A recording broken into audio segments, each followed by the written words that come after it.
Hi, welcome to my channel. Today I'm making a delicious chicken and bacon pasta bake. It's something that goes in the oven for about 20 minutes at the end, just to get the cheese nice and brown, as you can see there, but it's super easy to make. You make everything on the stovetop, all of the parts, and then you combine everything together at the end and put it in the oven. So it's a casserole, but it's also very easy. Casseroles tend to be kind of difficult, but this one is easy. So I'm starting by putting about 12 ounces of penne pasta in boiling salted water. Salted well enough so that it tastes like the sea. That's how you know that it's well seasoned enough. The pasta is going to be really well seasoned, and that's what you want to do. You want to make sure that the pasta is done. So I cook it for 8 to 10 minutes, and then I start in a skillet. You can see the pasta going there. I have about 4 slices of bacon, and I'm breaking it up as I put it into the skillet to make sure that it gets browned. And here's what you want with the bacon. You want it to be brown and crisp, but not too crispy. So if it's too crispy, then it's going to be overcooked by the time you're done. So you want it to cook and to still be malleable. So, you know, if you like your bacon crispy, that's fine. But when you're making a casserole like this, it's better if it cooks a little bit less than crispy. So that's what I would tell you. And I'm going to show you what it looks like too. So, and then I'm going to add some onions and some red bell peppers. It's going to be delicious. The red bell peppers actually give a really nice taste. But as you can see there with the bacon, I'm breaking it up and I'm going to let it cook I had it on medium high, so it took about 4 to 5 minutes for the bacon to be the way that it needed to be. And at first it needs some breaking up, as you can see there, but then it cooks really well, by itself. Just stir it once in a while, and you can see there what it looks like. It's still malleable, but it's crispy, and I'm adding 1 cup of onions. And I like these sliced rather than chopped, so I have them in half moons. So if you just cut the onion in half through the root end, then it's very easy to make half moons like that. And it's 1 cup of onions, which means that this is going to have a really nice oniony flavor. And it's almost like caramelized onions by the end of it. So it's really delicious, and it goes really well with the bacon. Of course, bacon goes with everything, as you know. I am a big bacon lover, and now I'm adding about half a cup of diced red bell peppers. And you can use the orange, you can use green if you like it. I tend to not like green peppers as much, so I never buy them. I usually never see them at the store either. Maybe it's something up here in New England where we don't see a lot of green bell peppers. But if you have them in your area, that's fine as well. Use what you like. This is your food. So I'm gonna let these cook for about 3 or 4 minutes, and then, which has happened, and now I'm adding 4 cloves of garlic that I've minced. So they're going to cook with the vegetables for about 1 minute. I like to add the garlic at the end so that it doesn't burn. And then the vegetables are going to cook together, and then I'm going to remove them to a plate. So, because we're going to use that same skillet to make the cheese sauce, and along with some ranch dressing as well. So as you can see, I put a plate there, and I'm going to remove the vegetables. And it's super easy. As you can see, this takes all in all about 10 minutes to do, and then maybe about 5 minutes for the sauce, and you're done. You can have this on the table in about 35 minutes if you chop your vegetables quick enough. And that varies from person to person. Some people are faster and some people not so much. But now I've already drained the pasta, and I'm adding 2 tablespoons of butter to the skillet, the same skillet that we used for the vegetables. And the reason I do that is because I like those little bits that attach themselves to the bottom of the skillet from cooking the vegetables. I like to have that flavor in my sauce. So when you're cooking, you always think of layers of flavor. So if you're seasoning, you season by layers as well. So you season every piece of it.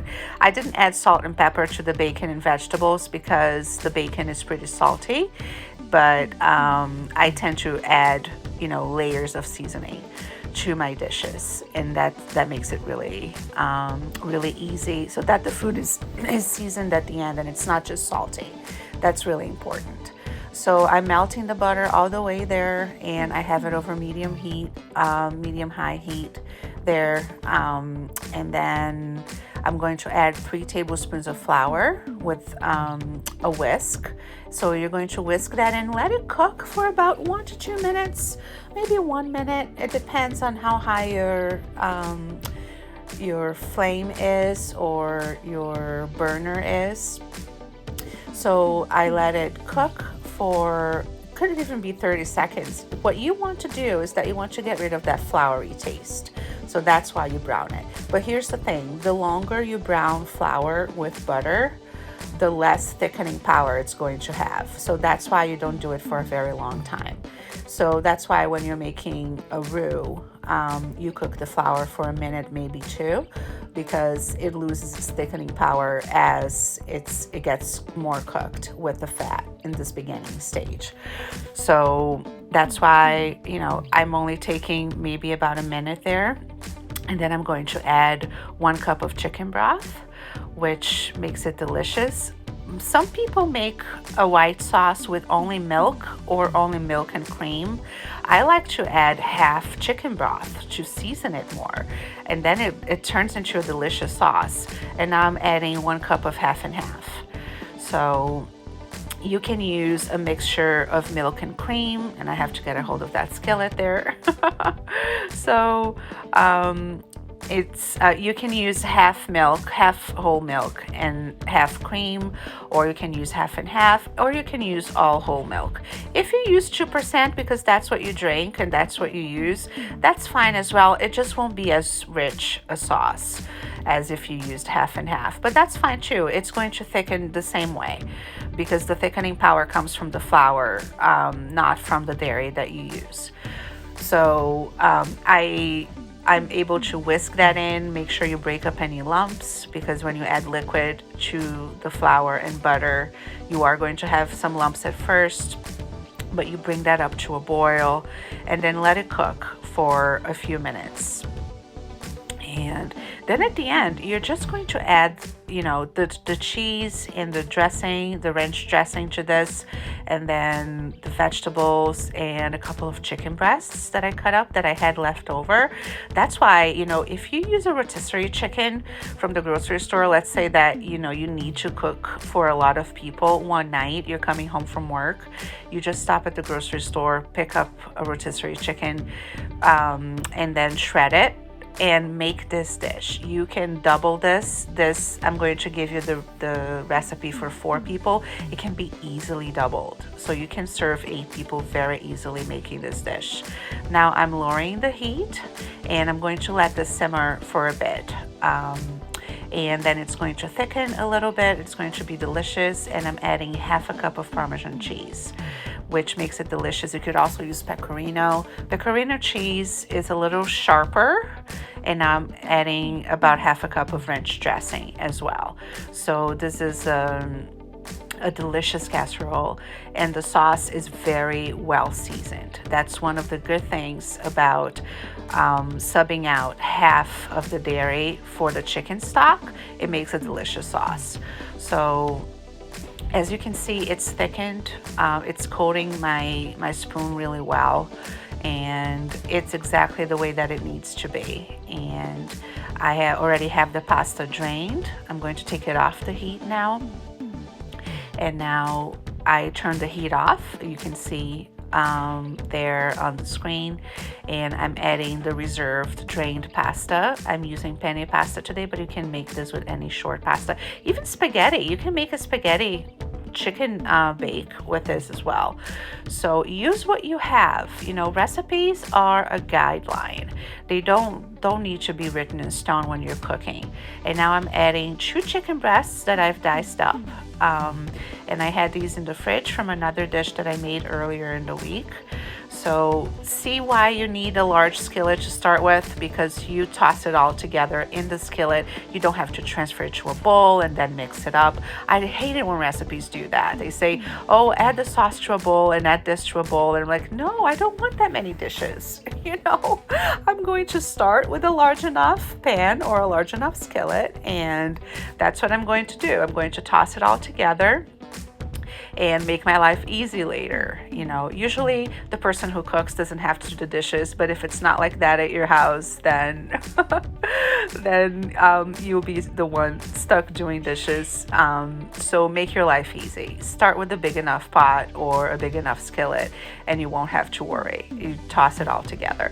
And I'm telling you, that turned out delicious. My husband had thirds. So it's a really easy dish. And if you enjoy cooking, or even if you're just starting out, I've already tasted it, so that's why I was making that okay sign there because it was really good. And make this dish. It's really easy and it tastes delicious. It's really impressive if you just started how to cook and you want to make a nice cozy casserole for people that you love, for if you want to have friends over. This is a great dish to start with. It's not intermediate in any way. It's very easy. So I'm adding it to a casserole dish. This is an 8x8. But if you double the recipe, you would use a 9x13 dish. And now I'm adding 1 cup of mozzarella cheese to the top, and then I'm going to put it in the oven at 375 for about 20 to 25 minutes. What you really want to do is brown the cheese on top, and I like to add it in there because the pasta continues to cook in the oven. If you've cooked your pasta well done in the beginning, then you can put it under the broiler, and that's what it looks like at the end. It tastes really savory. The bacon makes it delicious, and so do the onions. The onions are really nice in this. You can really taste them because of how they are cut. If they are sliced, you can really taste them in the dish a lot better than if they are diced. I think that really makes a difference. So that's why I like to slice them. But make sure you stick around, watch my other videos. I love to cook. I try to post either twice a week or every other day. Thank you for being here.